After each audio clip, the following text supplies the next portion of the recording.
This is still Crossfire, and on a very sad note, we're bringing a very pathetic story your way this morning, and that will be, a focus as we discuss, what is exactly happening in Nigeria, talking about the economy, talking about Nigeria providing an enabling environment for the citizenry to succeed in their various field of endeavors. Nigeria, as it's been taken, have the best of heads, even across all field of endeavor in the world. The best personnel, the best computer scientist from Nigeria, the best medical doctor from Nigeria. So many scientists are out there who are doing really very well in their field of endeavors, and these people are Nigerians. Nigeria is a very great country, blessed with both natural and personal resources. We have all that we need, not only to be the giant of Africa. We have the personnel, we have the ability to become the best across every field of endeavor, even in the world. Yesterday, on a very sad note, 4 Nigerians were executed for drug-related offenses in Indonesia. And this is very pathetic. These are people who are fathers. These are people who are brothers, in some family. They are children in some family or the other. And way back or far, away in Indonesia, even with a few words that the government of Nigeria was able to chip in to probably repatriate them and let them probably come and serve a jail time in Nigeria. 4 Nigerians out of many of them that are still in jail in Indonesia were actually killed yesterday. Now, the Indonesian government, they filed every intervention from every countries of the world, and yesterday these Nigerians were killed. Now, Ishoma, see my concern.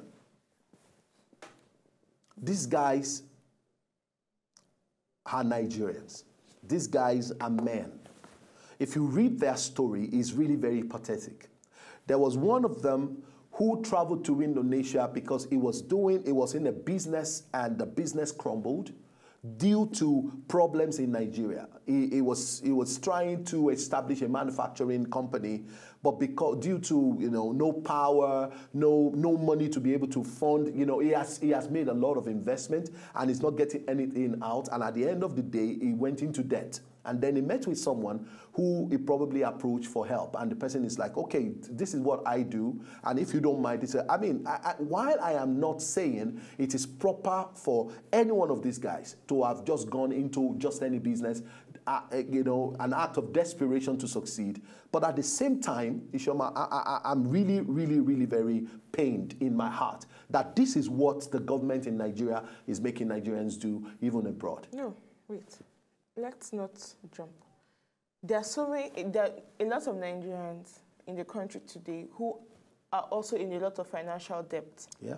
But no matter how painful or how tight their situations have been, they have made up their mind that they will still keep, working and aspiring to do, justice to their living. Not by engaging in hard drug business or doing some certain businesses that are against the law.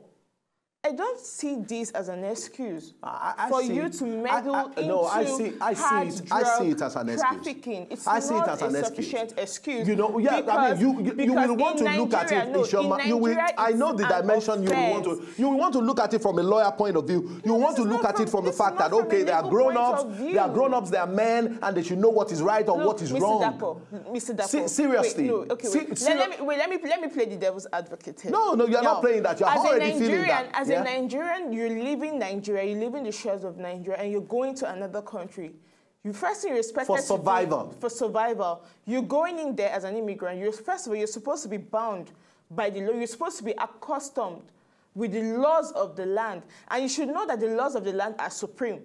So anything you do, you must do it in conformity with the law of the land. Do you know? Now, Indonesia is a nation that frowns so much. I have this challenge. They frown so much at drug trafficking. Okay. Because you and I know that there are a whole lot of crimes associated with drug trafficking. I understand that. So, in as much as they execute foreigners, they also execute their own nationals. Do you believe? As long as you're found I have a guilty. question. Yeah, I have a question for you.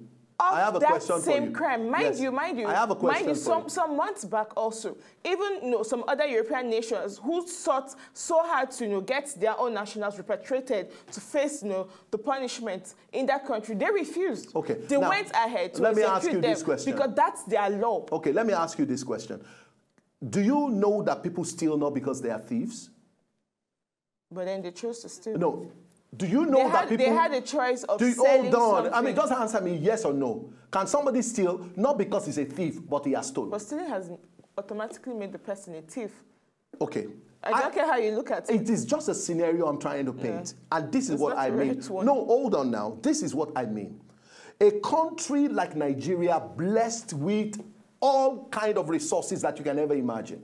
You have not created an enabling environment for your citizens. The amount of insecurity, let me tell you something. The president-elect made a statement on Monday, and he said that Boko Haram is a national fraud. It is a fraud to insecurity, and it is a fraud to humanity in Nigeria. And I was thinking about it, and I broke it down into some various elements, and I think it is particularly a fraud. It is particularly a fraud due to the fact that the Nigerian government has failed to take care of its citizens. We have failed to educate the people we need to educate. We have failed to create employment for the people. An idle land is the devil's workshop. But you have created. When you have a people that you have not empowered to do what they rightfully need to do, they definitely will do whatever comes their way. No, I am not making up for bad behaviors. I'm not making up for. You also referencing what General Muhammadu Buhari said, and he also went further to say that the whole Boko Haram menace is not a religious issue. Oh, yes, it's purely an act of terrorism. However, they must be treated how terrorists are treated all over the world. I don't have a problem with that. But I want us to think about. I want us to look at it this way. Look at it that a child at 18 or 17 cannot read and write, and you are blaming it on the child, and you have not sent that child to school. That child is not schooled. That child never had an opportunity to be in the four walls of any school, to be taught by a teacher or a lecturer. In this age and time. Yes. Even if he should pick books and just be reading on his own. I have seen a lot of individuals whose parents, who were born and they never grew up with their parents. Very few of them, Ishoma. They never grew up with their parents. Very few of them. But they made up their mind. They had that self-determination that they will not allow their lives be determined by their previous circumstances. They made up their mind not to be vagabonds. Yes. They made up their minds not to blame their inability to go to school on their parents who they never knew. How come the Almanjeris could not think that way? How come the Almanjeris are not able to think like that? This thing is all about See, you're just looking at an ideal situation, Ishoma. No. About self-will. We are all individuals. Of course. That. But a lot of there are lots of persons. When we were growing up, do you know how many of my friends who wanted to go to school, but they just could not? They have ended up being bus drivers, conductors, many of them not thieves. Many of them. Still, they made up their mind. We're talking about bus conductors some of them are thieves, and but drivers. Some of them still made up their mind that even if they couldn't go to school, they will still try hard to make a living in a clean, legitimate way. That their children How come we have the criminals that we have in Nigeria? Were they born criminals? All the criminals we have are bus drivers now. Were they born criminals? They were not born talking about but criminals. They made up their minds. Some of them made up their minds to be criminals. Some of them never had an opportunity to make up any mind. Some of them, they do not have an opportunity to do otherwise. We are all free-thinking individuals, Mr. Dapper. I don't believe so. Look, there are times when you are faced with challenges that will never make you think. You won't have anybody to advise you. You cannot advise yourself. Your mind is but that's why we have. That's why we have a lot of churches and mosques in Nigeria today. That's why a few people that you were describing, religion probably helped them. They probably became Christians, or they were schooled by a Muslim cleric who eventually made them to be able to say, okay, there's hope. Even the African traditions also still, in their own way, teach and correct, individuals on stealing and social vices. Don't you know that? Let me tell you. There's this guy who drives me, Ishoma. There is a law of nature. There's this guy who drives me once in a while. The day you are born, yes, you have embedded in you the law of nature that teaches you that does it work the same? Excuse me, Ishoma. Why are you talking like this now? So in as much as the person is are you in the US or you're in the UK?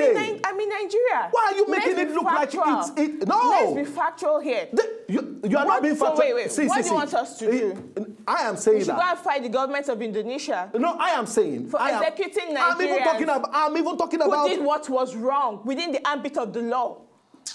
See, you are just being a lawyer. You are just being a lawyer here. I'm telling you the truth. What? Let's look at it. Ishama, let's give ourselves, let's make your point. I want you to make your point. I want to make mine.